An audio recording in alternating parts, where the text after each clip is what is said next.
ఈ రోజు వరకు నా వీడియో చూస్తూ నన్ను సపోర్ట్ చేసుకుంటూ వచ్చిన మీ అందరికీ నా నమస్కారాలు. Hi friends, welcome to ఎస్సిఎస్సి astrology. మనం ఇవాళ డిస్కస్ చేయబోయే వీడియోలో ఒక ఇంపార్టెంట్ టాపిక్ అనేది చూద్దాం. అదేంటంటే మ్యారేజ్ అనేది ఎప్పుడు అయ్యే అవకాశాలు అనేవి ఉంటాయి అనే విషయాన్ని మనం బాగా పరిశీలిద్దాం.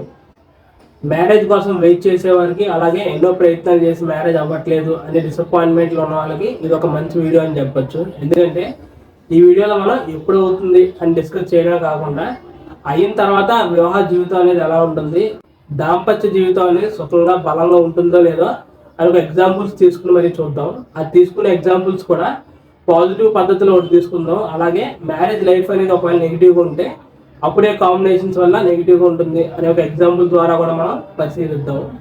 ఈ ఆస్ట్రాలజీ పద్ధతి ద్వారా మనం ఏదైనా ఒక విషయాన్ని తెలుసుకోవాలంటే ఖచ్చితంగా మనం కొన్ని అంశాలని ప్రత్యేకంగా తీసుకుంటాం. ఇప్పుడు మనం ఈ మ్యారేజ్ కోసం ప్రత్యేకంగా తీసుకోవాల్సిన అంశాలు ఏంటంటే మన జాతక చక్రంలో 7th లార్డ్ అనేవాడు ఎలా ఉన్నాడు అనే విషయాన్ని చూడాలి. అలాగే కలత్రకారకుడైన వీనస్ని చూడాలి, అంటే శుక్రగ్రహాన్ని చూడాలి. అలాగే D9 చార్ట్ అనేది ఎలా ఉందో చూడాలి. ఈ D9 చార్ట్ని మనం నవాంశ చక్రం అని కూడా అంటూ ఉంటాము. జెమినీ ఆస్ట్రాలజీలో గ్రహాలకు ఉన్న డిగ్రీని ప్రత్యేకంగా తీసుకుంటారు.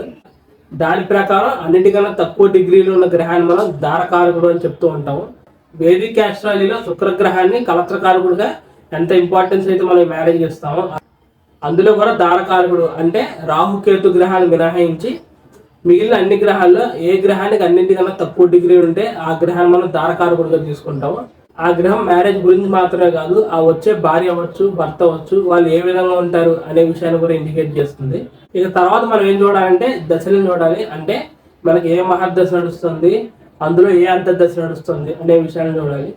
ఒకవేళ మీకు జరుగుతున్న మహర్దశలో కానీ అంతర్దశలో కానీ ఇప్పుడు నేను చెప్పిన కాంబినేషన్స్లో ఏదైనా ఒక ప్లానెట్ యొక్క దశ కనుక జరుగుతున్నట్లయితే అప్పుడు మీకు మ్యారేజ్ అయ్యే ఛాన్సెస్ అనేవి ఎక్కువగా ఉంటాయి.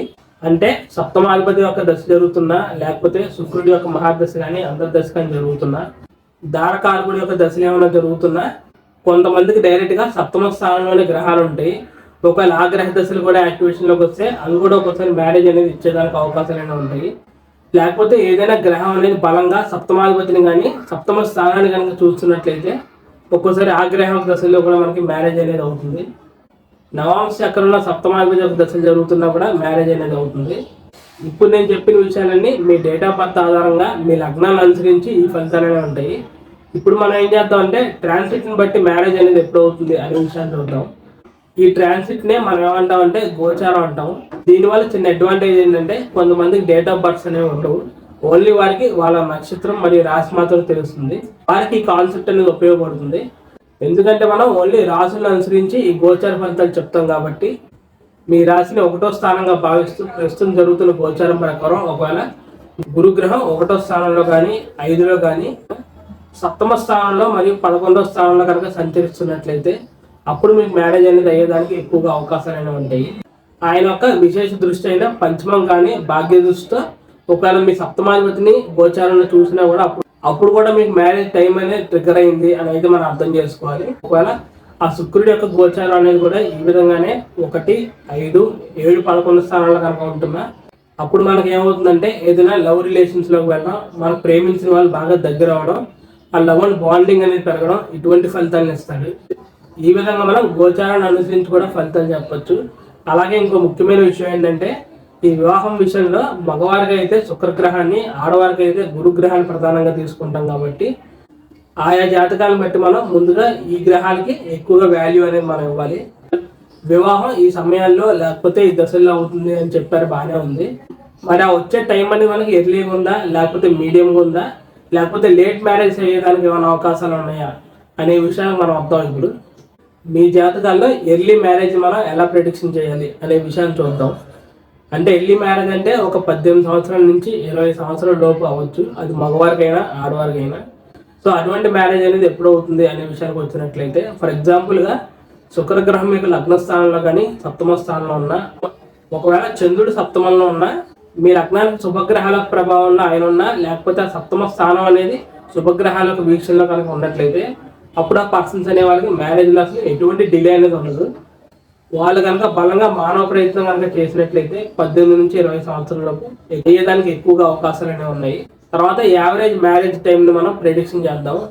దీని ప్రధానంగా సప్తమాధిపతి అనేవాడు మరీ బలంగా లేకపోయినా కనీసం మిత్ర స్థానాల్లో ఉండాలి. అలాగే సప్తమ స్థానంలో ఎటువంటి పాపగ్రహాలు ఉండకూడదు. ఈ విధంగా సప్తమాధిపతి మరియు సప్తమ స్థానం అనేది కొద్దిగా శుభుల యొక్క ప్రభావంలో కనుక ఉన్నట్లయితే దీనితోడు కొన్ని నెగిటివ్ కాంబినేషన్స్ అనేవి ఉన్నప్పటికీ మనం కొంచెం నెగ్లెక్ట్ చేయొచ్చు. ఎందుకంటే డిఫాల్ట్గా సప్తమాధిపతి అనేవాడు బలంగా ఉన్నాడు కాబట్టి. ఇక తర్వాత మనం లేట్ మ్యారేజ్ అనేది ఎప్పుడవుతుంది అనే విషయానికి వద్దాం.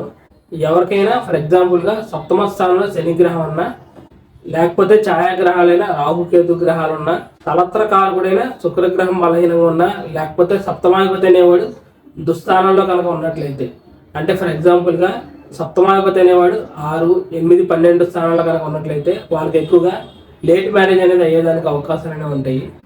ఇప్పుడు నేను చెప్పిన విషయంలో ఏదో ఒక అంశాన్ని తీసుకుని ఇది నా చాట్లో ఉంది కాబట్టి నాకు ఖచ్చితంగా లేట్ మ్యారేజ్ అవుతుంది అనే ఫైనల్ డెసిషన్ మాత్రం మీరు రాకండి. ఎందుకంటే నేను లేట్ మ్యారేజ్లో చెప్పిన కాంబినేషన్స్ అండ్ అలాగే ఎర్లీ మ్యారేజ్లో చెప్పిన కాంబినేషన్స్ అనేవి కంబైండ్ అయ్యి మీ జాతక చక్రంలో ఉంటాయి. అప్పుడు వచ్చే ఫలితాలు అనేవి కంప్లీట్గా మారిపోతాయి.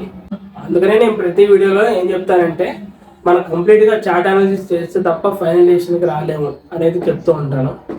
ఈ విధంగా ఇప్పటివరకు నేను చెప్పిన విషయాలన్నీ గమనించుకుని మన మ్యారేజ్ టైం అనేది ఎప్పుడు వస్తుంది అనే విషయాన్ని మనం ఒక ఫైనల్గా అంచనా వేయచ్చు.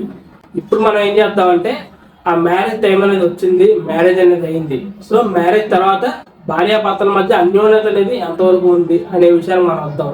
మీ మ్యారేజ్ లైఫ్ అనేది హైలీ పాజిటివ్గా సుఖదాంపత్యం ఉండాలంటే ఒకవేళ కలత్ర కారకుడైన శుక్రగ్రహం ఏదైనా స్వక్షేత్రంలో కానీ ఉచ్చరాశుల్లో కనుక ఉన్నట్లయితే డిఫాల్ట్గా అక్కడ శుక్రగ్రహ అనుగ్రహంతో మీ మ్యారేజ్ లైఫ్ అనేది బాగుంటుంది అని మనం అర్థం చేసుకోవచ్చు. అదేవిధంగా సప్తమాధిపతి అనేవాడు ఒకవేళ కేంద్ర స్థానంలో ఉన్నా అది కూడా చాలా మంచి విషయం.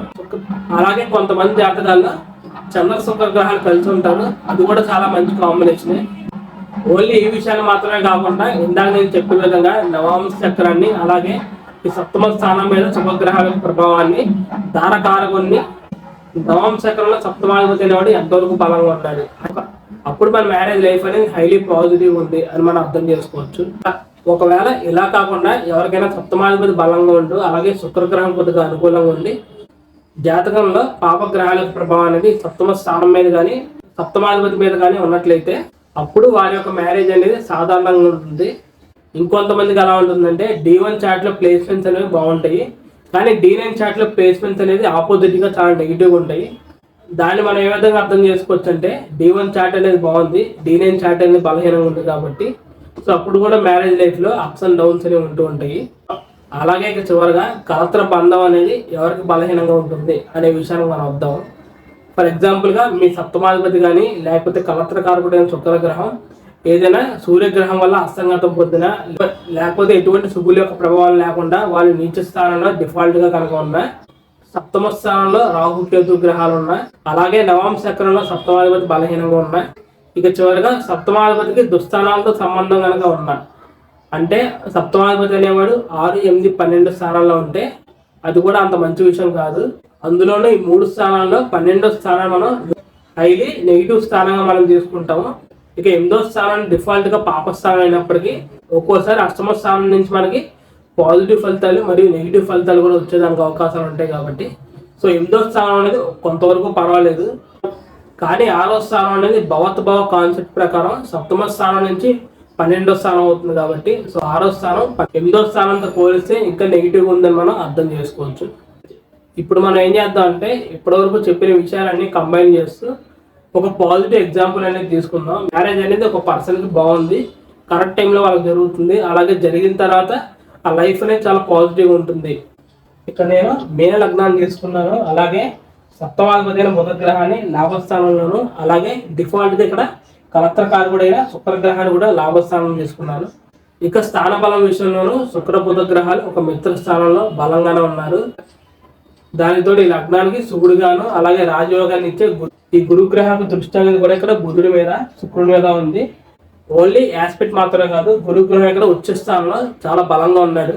ఈ విధంగా గురుగ్రహం ఏ లగ్నాల వరకైనా స్వక్షేత్రంలో కానీ ఉచ్చరాశుల్లో ఉంటూ ఆయన ఒక ప్రత్యేక దృష్టి అనేది ఇలా సప్తమాధిపతి మీద కనుక ఉన్నట్లయితే అది మ్యారేజ్ చాలా మంచి విషయంగా మనం చెప్పొచ్చు. ఎందుకంటే జనరల్గా గురువు యొక్క దృష్టి అనేది ఏ స్థానం మీద పడితే ఇంకా ఎక్స్పాండ్ అయ్యేదానికి అవకాశాలు అనేవి ఉంటాయి. ఆ విధంగానే గురువు యొక్క దృష్టి వల్ల ఆ మ్యారేజ్ లైఫ్ లో ఒక గొప్ప ఎక్స్పాన్షన్ ని, అలాగే మ్యారేజ్ సంబంధించిన 2 గ్రహాలు 11వ స్థానంలో ఉన్నాయి కాబట్టి ఈ 11వ స్థానం అనేది ఫుల్ఫిల్మెంట్ ఆఫ్ డిజైర్స్ గురించి, గోల్స్ గురించి ఇండికేట్ చేస్తుంది కాబట్టి సో పరిపూర్ణంగా వాళ్ళ మ్యారేజ్ లైఫ్ అనేది హైలీ పాజిటివ్ ఉంది అనేది కాంబినేషన్ అనేది ఇండికేట్ చేస్తుంది. ఇప్పుడు నేను తీసుకున్న ఈ 3 గ్రహాల్లో ఏమైనా గ్రహాలు వక్రించినా, లేకపోతే ఈ లగ్నానికి పాప గ్రహాలకు ప్రభావం అనేది ఈ గ్రహాల మీద కానీ 7వ స్థానం మీద కానీ ఉన్నా ఇప్పుడు నేను చెప్పిన పాజిటివ్ ఫలితాలు అనేవి కొంతవరకు తగ్గుతాయి. ఇటువంటి పాజిటివ్ ప్లేస్మెంట్ కనుక ఎవరికైనా ఉన్నట్లయితే వాళ్ళకి కరెక్ట్ టైంలో మ్యారేజ్ అనేది అవుతుంది. అలాగే సరైన పార్ట్నర్ అనే వాళ్ళు వాళ్ళకి దొరుకుతారు. ఇక నేను చివరిగా ఎక్కువ శాతం మ్యారేజ్ లైఫ్లో ప్రాబ్లమ్స్ అండ్ ఇష్యూస్ అనేవి ఎందుకు వస్తాయి, ఇంకో ఉదాహరణ జాతకం తీసుకుని మీకు ఎక్స్ప్లెయిన్ చేస్తాను.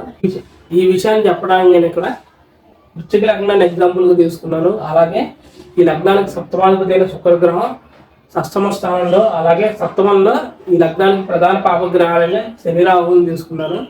ఈ లగ్నానికి శుభగ్రహం అయిన గురుగ్రహం ఇక్కడ 3వ స్థానంలో ఉన్నాడు. అందులోనే అక్కడ నీచ స్థానంలో చాలా బలహీనంగా ఉన్నాడు. ఎవరికైతే ఇటువంటి కాంబినేషన్స్ కనుక ఉంటే వాళ్ళ మ్యారేజ్ అనేది చాలా డిలే అయ్యేదానికి అవకాశాలు ఉంది. అంటే ఒక రకంగా 30 సంవత్సరాలు దాటితే తప్ప వాళ్ళకి మ్యారేజ్ అనేది అవ్వదు. ఒకవేళ అనుకోని కారణాల వల్ల 30 సంవత్సరాల లోపు కనుక మ్యారేజ్ కనుక అయినట్లయితే అవి ఎక్కువ శాతం ఫెయిల్ అయ్యడానికి కూడా అవకాశాలు ఉంటాయి. ఈ విధంగా నెగిటివ్ కాంబినేషన్స్ వల్ల దాంపత్య జీవితంలో ఎప్పుడు ప్రాబ్లమ్స్ అండ్ ఇష్యూస్ అనేవి ఉంటాయి. వాళ్ళిద్దరి మధ్య ఒక స్ట్రాంగ్ బాండింగ్ అనేది ఉండకపోవచ్చు. ఇదే విధంగా నెగిటివ్ ఇన్ఫ్లుయెన్స్ అనేది ఉంటూ ఎటువంటి శుభగ్రహాల ప్రభావం అనేది అక్కడ 7వ స్థానం మీద కానీ 7వ మీద కానీ లేకుండా కనుక ఉన్నట్లయితే ఒక్కోసారి ఈ కాంబినేషన్స్ ఎక్కువ శాతం దుఃఖలత వివాహానికి దారితీస్తాయి. సో ఫైనల్గా ఇది ఫ్రెండ్స్ నా వీడియో అనేది మన జీవితంలో మ్యారేజ్ అనేది ఎప్పుడు అవుతుంది అనే విషయం గురించి. ఈ కాన్సెప్ట్ సంబంధించిన అన్ని విషయాలు నేనైతే మీతో పరిపూర్ణంగా చెప్పానని అనుకుంటున్నాను. ఇంకా మీకు ఇందులో దీనికి సంబంధించిన డౌట్స్ కనుక ఉన్నట్లయితే మీరు తప్పకుండా కమెంట్ చేయండి. మీ కామెంట్ అనేది దీనికి రిలేటెడ్గా కనుక ఉన్నట్లయితే నేను తప్పకుండా దానికి రిప్లై అనేది ఇస్తాను. So thank you friends, thank you for watching my video and thank you so much for your time. చివరిగా నా సైడ్ నుంచి చిన్న రిక్వెస్ట్ ఏంటంటే, ఈ వీడియో కనుక మీకు నచ్చినట్లయితే తప్పకుండా ఈ వీడియోని లైక్ చేసి నా ఛానల్ సబ్స్క్రైబ్ చేసుకోండి. ఒకవేళ మీరు ఎవరైనా వ్యక్తిగతంగా నన్ను సంప్రదించాలనుకుంటే స్క్రీన్ మీద కనిపిస్తున్న నెంబర్కి వాట్సాప్ చేయండి, లేకపోతే డైరెక్ట్గా కాల్ చేయండి. ఇదే విధంగా వచ్చే అప్కమింగ్ వీడియోస్లో మరిన్ని ఇంట్రెస్టింగ్ వీడియోస్తో నేనైతే మీ ముందుకు వస్తాను. అప్పటి వరకు bye friends, see you very soon and జై హింద్.